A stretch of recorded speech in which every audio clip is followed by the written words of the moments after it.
Mes frères et sœurs, partout où vous êtes, je vous salue dans le nom glorieux de notre Seigneur Jésus-Christ. Et je veux vous dire bonsoir partout où vous nous suivez, vous qui nous suivez par la télé, vous qui nous suivez sur les réseaux sociaux. Vraiment, nous sommes très contents de vous avoir puisque nous lisons vos commentaires, vous nous suivez, vous montrez réellement que nos enseignements sont en train de vous toucher. Vraiment que le Seigneur vous bénisse. Je crois que la fois passée, nous avons montré la simplicité des Écritures. Nous avons l'impression comme si les prédicateurs d'aujourd'hui, ils veulent un peu captiver les gens par la rhétorique, par les discours de toutes sortes. Mais lorsque je lis la Bible, je trouve que la Bible, c'est un livre trop simple. Si nous prêchons la Bible dans sa simplicité, les gens vont nous comprendre et les gens vont bien nous suivre. Nous avons vu la fois passée les voies que nous devons suivre si réellement nous voulons manifester le pentecôtisme. Nous avons montré qu'il y a 3 grands éléments que nous devons suivre. Le premier élément, c'est quoi? Nous devons d'abord que chaque chrétien puisse parvenir au salut. Et lorsque nous parvenons au salut, il y a un deuxième élément qui vient s'ajouter. C'est quoi? Nous devons passer par le baptême du Saint-Esprit. C'est-à-dire, quand nous passons par le baptême du Saint-Esprit, il y a un autre élément qui s'ouvre, c'est quoi? Nous entrons dans les magasins de dons spirituels. C'est pourquoi nous avons voulu montrer aux enfants de Dieu ces éléments. Le premier élément, nous devons d'abord faire parvenir l'enfant de Dieu au salut. Et le salut, ce n'est pas... Bon, moi, ça fait un bon bout de temps qu'on nous a montré comment il fallait prêcher à quelqu'un sur Jésus-Christ. Mais je crois que on nous a montré qu'il fallait que quelqu'un reçoive Jésus-Christ et qu'il confesse de sa bouche et tout ça. Mais moi, je dis qu'avant qu'on arrive là-bas, nous devons d'abord intéresser la personne, lui montrer d'abord qu'elle est pécheresse. Il faut que la personne avec laquelle nous partageons la parole de Dieu se sente elle-même, à partir des Écritures, qu'elle est pécheresse. Et lorsqu'elle sait qu'elle est pécheresse, il doit savoir encore une fois que le salaire du péché amène à la mort. C'est lorsqu'on connaît ces choses-là qu'on va maintenant se dire, ah, donc il y a la mort qui m'attend, il faut que je puisse faire quelque chose. Que dois-je faire? Alors il peut quand même poser la question pour savoir qu'est-ce que je peux faire. Et vous allez lui dire, bon, si vous ne voulez pas mourir, il y a une solution à côté. C'est quoi la solution? Et dans la personne de Jésus-Christ. c'est Jésus qui est mort et qui est ressuscité pour toi, qui a porté tes péchés. Et il peut encore poser la question de savoir qu'est-ce que alors vous voulez que je puisse faire. C'est à ce moment-là que vous allez lui dire que voilà, vous devez confesser de votre bouche le Seigneur Jésus-Christ. Et vous croyez de votre cœur que Dieu l'a ressuscité des morts, ainsi vous serez sauvés. Ça, c'est l'étape numéro 1 par laquelle tout enfant de Dieu doit passer. Mais si les gens se retrouvent à l'église sans pour autant avoir passé par cette étape, c'est-à-dire leur foi n'a pas de sens. C'est pourquoi nous, prédicateurs, nous devons faire très très attention avec le peuple que Dieu nous amène à l'église. Nous devons tout faire pour savoir si ces choses que je suis en train de dire ont été faites par les membres de l'église qui nous regardent. Alors c'est seulement par cette manière que nous pouvons dire que la personne est née de nouveau. Alors lorsqu'une personne est née de nouveau, lorsqu'une personne a reçu Jésus-Christ, lorsqu'une personne a confessé de sa bouche le Seigneur Jésus-Christ, et lorsqu'une personne a cru en son cœur que Dieu l'a ressuscité des morts, c'est à ce moment-là que la personne peut se proclamer, dire que je suis sauvé. Et lorsque quelqu'un est sauvé, il y a un autre élément qui doit se passer. C'est quoi? Il doit être baptisé du Saint-Esprit. Aujourd'hui, c'est vraiment malheureux que nous rencontrons dans des églises, souvent qui se proclament être des églises pentecôtistes,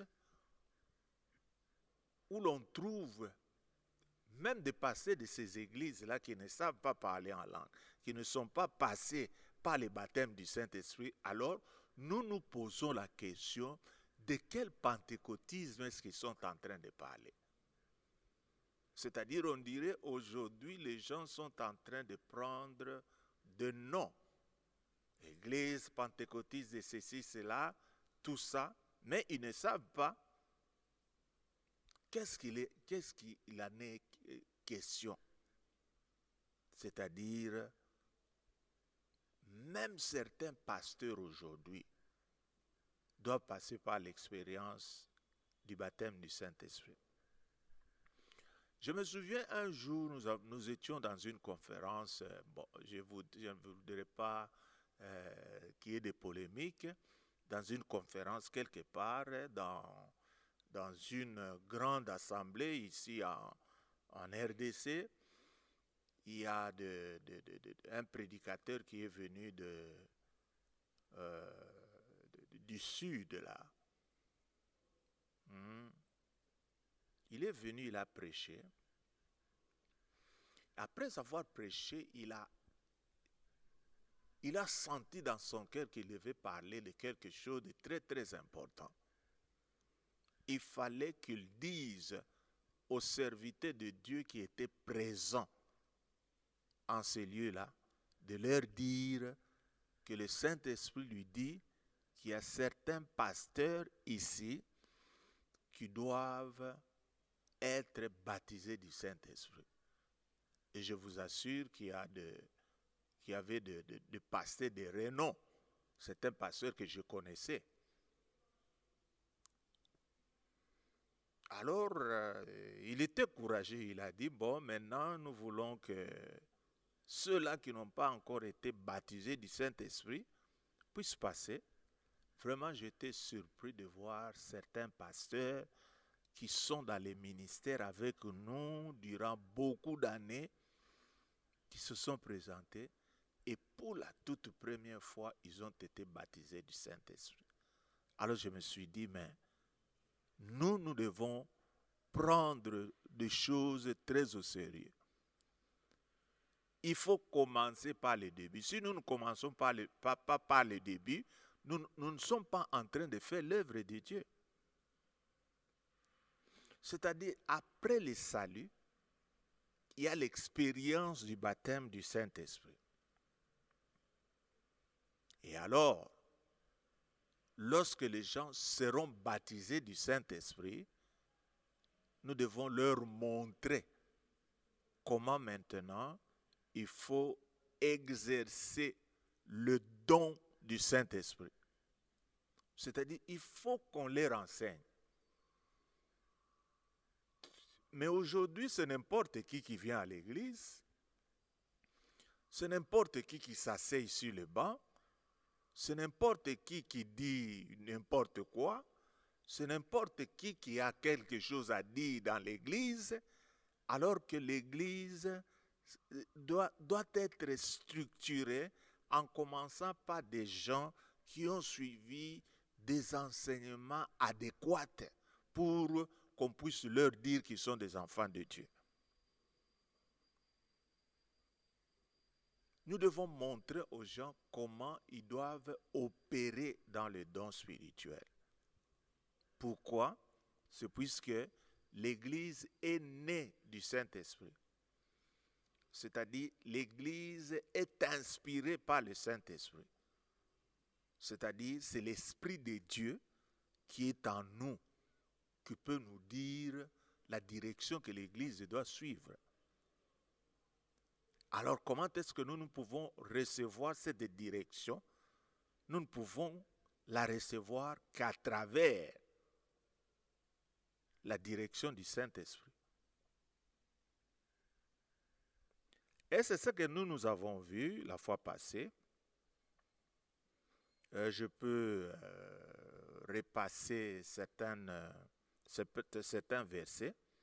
Pour ce qui est du salut, nous avons dit que la première chose qu'il fallait faire, c'est de montrer à quelqu'un qu'il est un pécheur.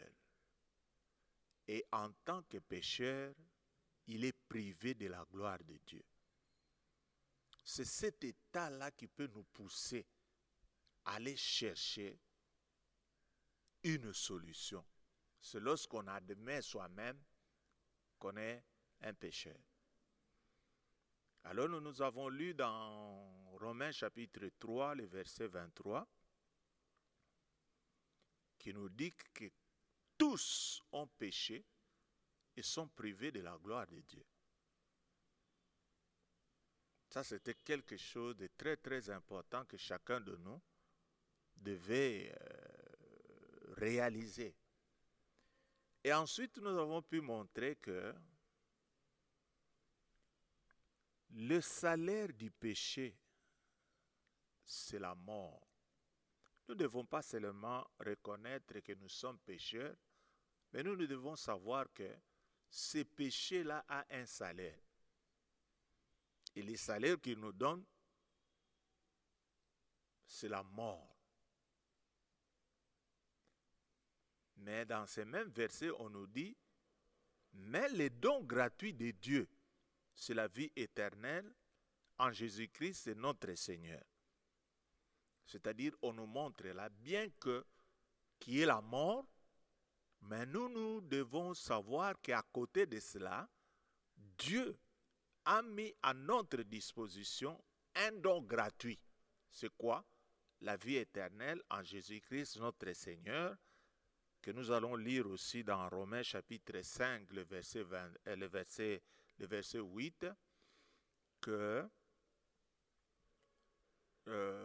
Jésus-Christ a été la personne qui a été choisie pour que nous puissions être sauvés. Dieu, dans son amour envers nous, a prouvé que pendant que nous étions des pécheurs, Christ était mort pour nous. Alors, qu'est-ce que nous avons vu? Nous sommes des pécheurs et le salaire du péché était la mort. Nous avons un don qui vient de Jésus-Christ et qui est notre Seigneur et Sauveur. Et maintenant, qu'est-ce qu'il faut faire? Il faut agir maintenant pour sortir de cet état de pécheur, pour sortir du salaire de la mort. Qu'est-ce que nous devons faire? Nous devons confesser de notre bouche. Il faut que ça sorte de notre bouche. Donc la personne qui n'a jamais confessé Jésus-Christ comme Seigneur et comme Sauveur, c'est vraiment malheureux. Nous aussi, nous devons faire très attention pour nos enfants. Nous avons des enfants qui ont été à l'écodime, qui ont grandi dans l'église, mais nous devons nous poser la question. Est-ce que nos enfants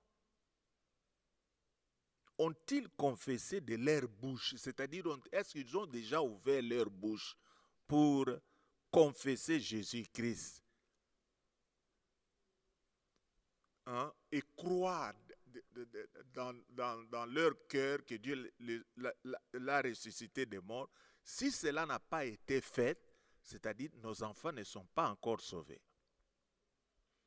Ce sont des choses sur lesquelles l'Église devait faire très très attention. C'est pourquoi aujourd'hui, quand nous sommes dans l'Église, nous nous posons la question. Est-ce que les gens sont convertis? Vous voyez des gens qui viennent à l'église, il y en a qui cherchent des coureurs de jupons sont là, tout ça. Nous nous posons des questions, des musiciens là qui sont là en train de nous chanter sur Jésus-Christ, mais leur vie n'est pas conforme, c'est-à-dire cela n'a pas suivi ce que l'Église nous enseigne. C'est pourquoi nous devons dire aux serviteurs de Dieu que nous devons plus enseigner les gens. Mais aujourd'hui, ce n'est plus ça. Les gens se tiennent debout, ils nous parlent de tout et de quoi, ils sont là comme des prédicateurs, il y en a qui sont en train de développer des styles rhétoriques pour montrer aux gens qui sont de bons parleurs. Non, nous devons enseigner. Enseigner, c'est-à-dire nous devons d'abord avoir la matière que nous devons transmettre aux gens pour que cette matière puisse rester dans leur cœur.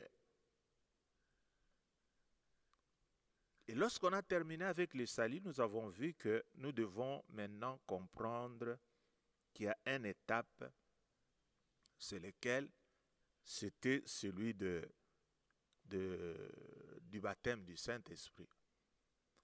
Nous avons montré dans ce que nous avons lu dans Actes chapitre 8, du verset 14 à 17, que les apôtres qui étaient à Jérusalem, dans l'église primitive, ils avaient l'habitude que lorsqu'ils envoyaient des gens pour aller prêcher, lorsque ces gens-là recevaient la parole de Dieu, c'est-à-dire lorsqu'ils recevaient Jésus-Christ comme Seigneur et Sauveur, il fallait qu'il envoie encore une autre délégation pour que celle-ci puisse prier pour les gens qui ont reçu Jésus-Christ afin qu'ils soient baptisés du Saint-Esprit. C'est ce qu'on a vu. Il repassait pour imposer les mains afin que les gens reçoivent le Saint-Esprit. Et l'acte 19 aussi nous montre comment il jouait le rôle d'inspecteur. C'est-à-dire chaque fois quand on rencontrait des gens qui se disaient « moi j'ai reçu Jésus-Christ, il y a toujours des petites questions qu'on se posait. C'est ce que j'avais remarqué au Kenya quand je suis allé. Au Kenya, ils ont toujours l'habitude, lorsqu'ils veulent parler de quelqu'un de Jésus-Christ, qu'est-ce qu'ils font? Ils posent la question. Est-ce que tu es déjà sauvé? En Swahili, on dit Uneshaokoka. Moi, j'ai trouvé que partout où on allait avec ces gagneurs d'âme, lorsqu'ils trouvent quelqu'un, Uneshaokoka. Et qui dit non, non. Alors, ce sont des choses très, très importantes. Aujourd'hui, les gens ne se contentent que le nom de Jésus-Christ. Jésus, oh Jésus-Christ, et quand quelqu'un chante Jésus, les gens se disent, ok, son problème est déjà parti. Mais, qu'est-ce qu'il y a eu? En Acte 19, il y a eu un groupe de gens qui se disaient qu'ils étaient des disciples. On leur a posé une petite question. Avez-vous reçu le Saint-Esprit quand vous avez cru? Écoutez comment ils ont répondu. Nous n'avons pas même entendu dire qu'il y a un Saint-Esprit. Vous savez que ça, ce sont des réponses que les gens qui sont dans nos églises aujourd'hui peuvent aussi nous répondre. Ah, Saint-Esprit, Saint-Esprit c'est Elohim. Mais quand vous suivez tous les modérateurs qui se tiennent devant nous,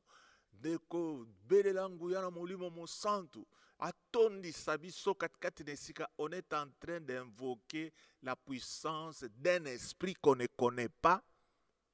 Ça devient très, très, très, très compliqué. Et aujourd'hui, même certains pasteurs, avec la puissance du Saint-Esprit, mais ils ne connaissent absolument rien sur le Saint-Esprit. Alors donc, il était très très important que les gens sachent que lorsque nous sommes nés de nouveau, nous devons passer par une autre expérience. C'est quoi? Être baptisé du Saint-Esprit. Et quand on aura été baptisé du Saint-Esprit, c'est en ce moment-là qu'on est capable d'utiliser les dons spirituels. Ces dons spirituels que nous lisons dans 1 Corinthiens au chapitre 12, vous allez voir qu'on a un peu énuméré les dons spirituels. C'est pourquoi je vous déclare que nul s'il parle de l'Esprit de Dieu ne dit Jésus est anathème, et que nul ne peut dire Jésus est le Seigneur si ce n'est pas le Saint-Esprit. Il y a diversité de dons, mais le même Esprit. Diversité de ministères, mais le même Seigneur. Diversité d'opérations, mais le même Dieu qui opère tout en tous. Or, à chacun, la manifestation de l'Esprit est donnée pour l'utilité commune. En effet, à l'un est donné par l'Esprit une parole de sagesse, à un autre une parole de connaissance selon le même Esprit, à un autre la foi par le même Esprit, à un autre le don de guérison par le même Esprit, à un autre le don d'opérer des miracles, à un autre la prophétie, à un autre le discernement des esprits, à un autre la diversité des langues, à un autre l'interprétation des langues. Un seul et même esprit opère toutes ces choses, les distribuant à chacun en particulier comme il veut. C'est-à-dire, lorsque nous entrons dans le baptême du Saint-Esprit, sachons que devant nous s'ouvre la manifestation des dons spirituels. Il faut maintenant enseigner aux gens. Tu vois mon frère, maintenant que tu parles en langue, tu dois savoir que devant toi, tu as la possibilité d'utiliser des dons spirituels. Puisque les dons spirituels s'utilisent, ils s'exercent par la foi. Pour que quelqu'un puisse exercer ses dons par la foi, il faut qu'on lui enseigne qu'on lui dise non, il ne faut pas attendre ces dons, hein, puisqu'il y a beaucoup de gens, même moi au début, hein, je me posais des questions. Quand j'entendais des gens prophétiser, je me disais, oh, mais comment est-ce que ces gens sont en train de prophétiser? Comment est-ce qu'ils sont en train de lire? Est-ce que ce n'est pas un tableau qui est là devant eux, qui les font lire tout ce qu'ils font? Et surtout lorsque vous entendez certaines personnes en train de lire d'une manière saccadée. Hein? Par exemple, ils disent banananga, banananga, na ngai, zambe, na bino, na lobi. Alors ça nous posait beaucoup de questions. Nous disons, est-ce que ces gens-là ne sont pas encore... ce n'est pas une lecture mystérieuse? Non. C'est-à-dire, il faut l'exercer par la foi.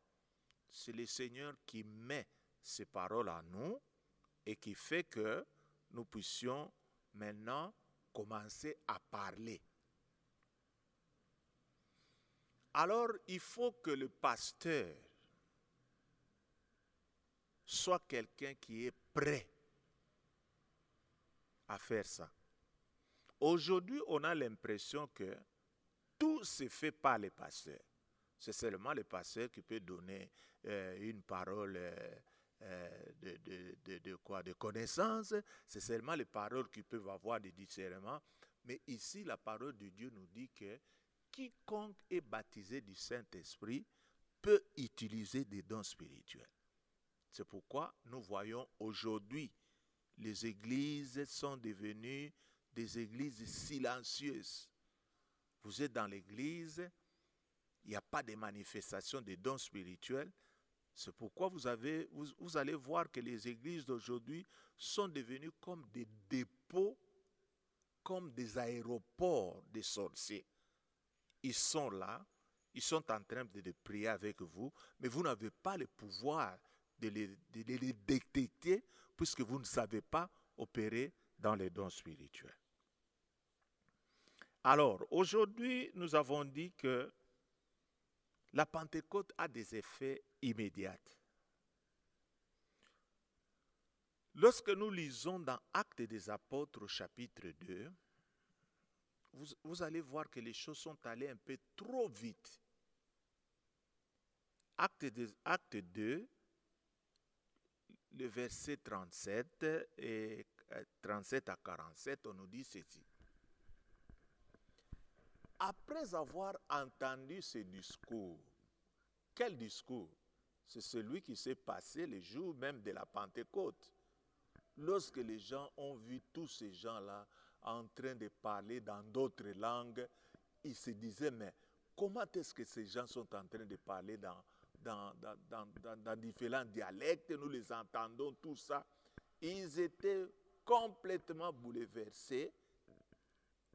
Après avoir entendu ce discours, ils eurent le cœur vivement touché et ils dirent à Pierre et aux autres apôtres, « Hommes frères, que ferons-nous » Pierre leur dit, « Repentez-vous et que chacun de vous soit baptisé au nom du Seigneur Jésus-Christ pour le pardon de vos péchés et vous recevrez le don du Saint-Esprit. Car la promesse est pour vous. » Ici, quand on nous dit la promesse est pour vous, c'est-à-dire c'était les gens qui étaient là présents. Et ensuite, on dit pour vos enfants et pour tous ceux qui sont au loin, en aussi grand nombre que le Seigneur, notre Dieu, les appellera. Là, on est en train de nous parler aussi. Et par plusieurs autres paroles, il les conjurait et les exhortait, disant, sauvez-vous de cette génération perverse. Ceux qui acceptèrent sa parole furent baptisés, et en ce jour-là, le nombre des disciples augmenta d'environ 3000 âmes. Ils persévéraient dans l'enseignement des apôtres, dans la communion fraternelle, dans la fraction du pain, dans les prières, la crainte s'emparait de chacun et il se faisait beaucoup de prodiges et de miracles par les apôtres. Tous ceux qui croyaient étaient dans le même lieu et ils avaient tout en commun. Ils vendaient leurs propriétés et leurs biens et en partageaient les produits entre tous, selon les besoins de chacun. Ils étaient chaque jour tous ensemble, assidus au temple.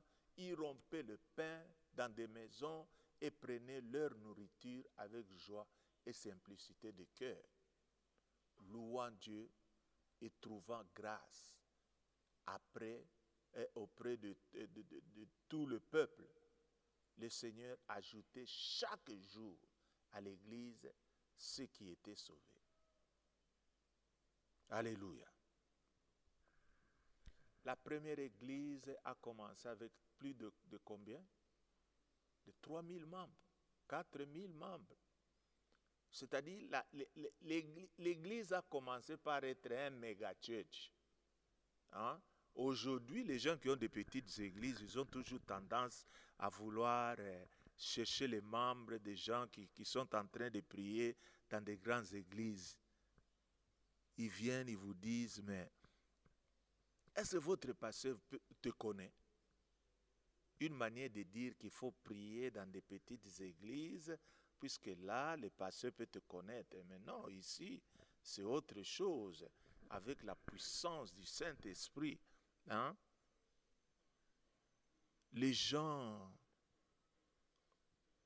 non seulement ceux qui étaient dans la chambre haute, mais ceux-là qui étaient dehors et qui avaient exprimé leur désir de vouloir aussi que cela puisse se faire aussi chez eux, ils ont commencé par poser beaucoup de questions et on leur a donné ce qu'ils devaient faire pour qu'ils puissent atteindre cela.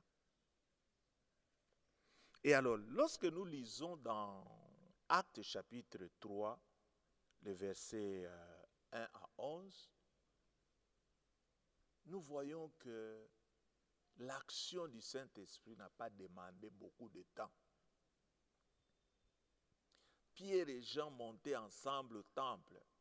À l'heure de la prière, c'était la 9e heure. Il y avait un homme boiteux de naissance, comporté et complacé tous les jours à la porte du temple appelé la Belle. Cela veut dire que ce sont de quoi? Des gens convoyés là devant, que Pierre et Jean voyaient.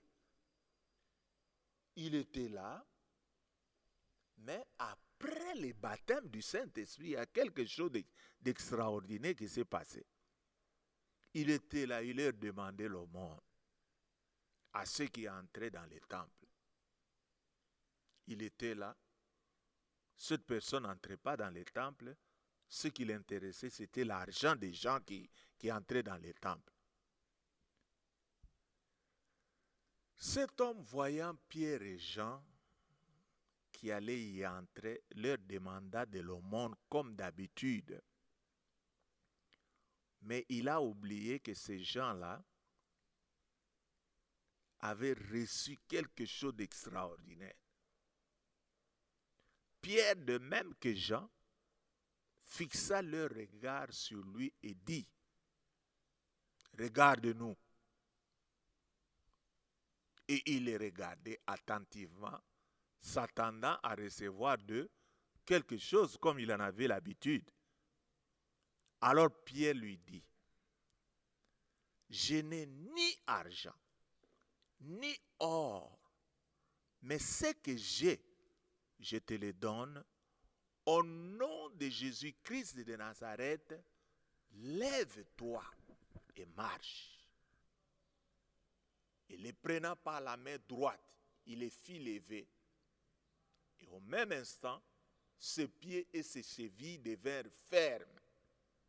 D'un saut, il fut debout et se mit à marcher. il entra avec eux dans le temple, marchant, sautant et louant Dieu. Tout le monde les vit marchant et louant Dieu. Il reconnaissait que c'était celui qui était assis à la belle porte du temple pour demander l'aumône, et il fut rempli d'étonnement et de surprise au sujet de ce qui lui était arrivé. Comme il ne les quittait pas, Pierre et Jean, tout le peuple étonné accourut vers eux au portique dit de Salomon. Vous voyez, mes frères et sœurs, comment l'Église grandit par la puissance du Saint-Esprit. Et aujourd'hui, comme la Pentecôte est inexistante, parmi beaucoup de serviteurs de Dieu, nous sommes maintenant dans l'impossibilité de transmettre cette puissance de Dieu à travers les gens, puisque en nous-mêmes, la Pentecôte n'existe pas. Vous vous imaginez que ces choses-là arrivaient aujourd'hui.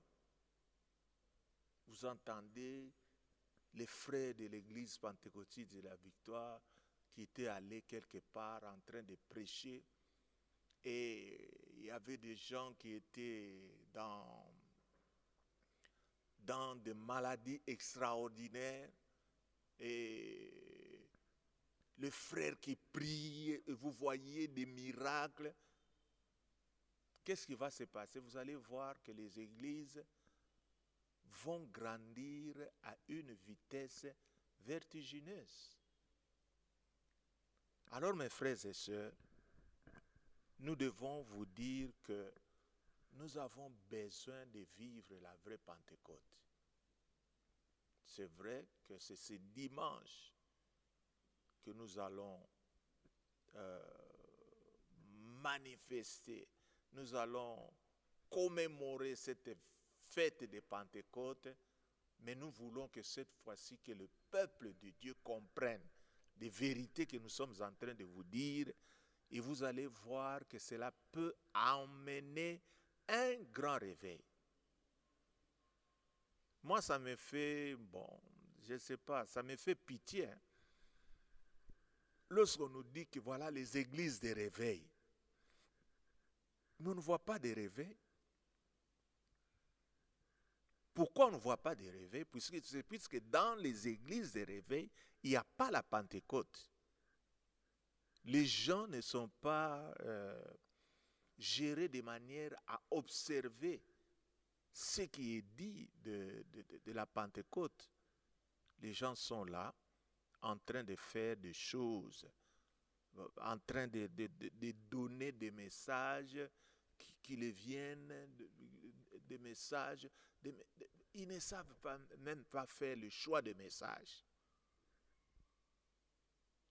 Mes frères et sœurs, nous devons commencer par le début.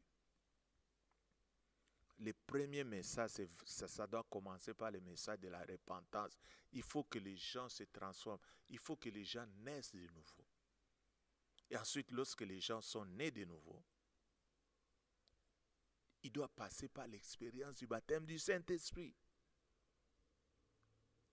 Et lorsqu'ils sont baptisés du Saint-Esprit, on doit leur enseigner comment il faut mouvoir dans les dons spirituels. Et lorsque nous mouvons dans les dons spirituels, cela veut dire que les puissances démoniaques n'auront pas d'accès. Mais aujourd'hui, on envoûte tout. Il y a des gens, les paniers des offrandes envoûtés, les gens qui sont en train d'entourer les pasteurs sont toujours des sorciers et personne ne les voit. Pourquoi? C'est puisque nous manquons. Nous manquons quoi? Nous ne savons pas manifester dans les dons spirituels. Les dons spirituels, c'est quoi en principe? C'est comme si c'est Dieu qui avait mis en nous son esprit qui voit ce que l'homme ne peut pas voir, Son esprit qui voit des choses que les gens ne peuvent pas voir et qui nous les communique. Et nous agissons comme des gens qui voient et tout. Et alors, si nous laissons Dieu lui-même diriger par son esprit, vous allez voir que cette église va grandir par une grande puissance. Alors mes frères et sœurs, ce dimanche que nous allons commémorer la Pentecôte, nous croyons que ceux qui vont nous suivre vont vivre alors la vraie Pentecôte et avec l'Esprit de Dieu qu'ils auront en eux, ils feront de grandes choses et nous croyons qu'il y aura un grand mouvement de réveil qui amènera beaucoup de gens à Jésus-Christ. Vraiment que le Seigneur vous bénisse et rendez-vous à notre émission ce dimanche. Merci, que le Seigneur vous bénisse abondamment.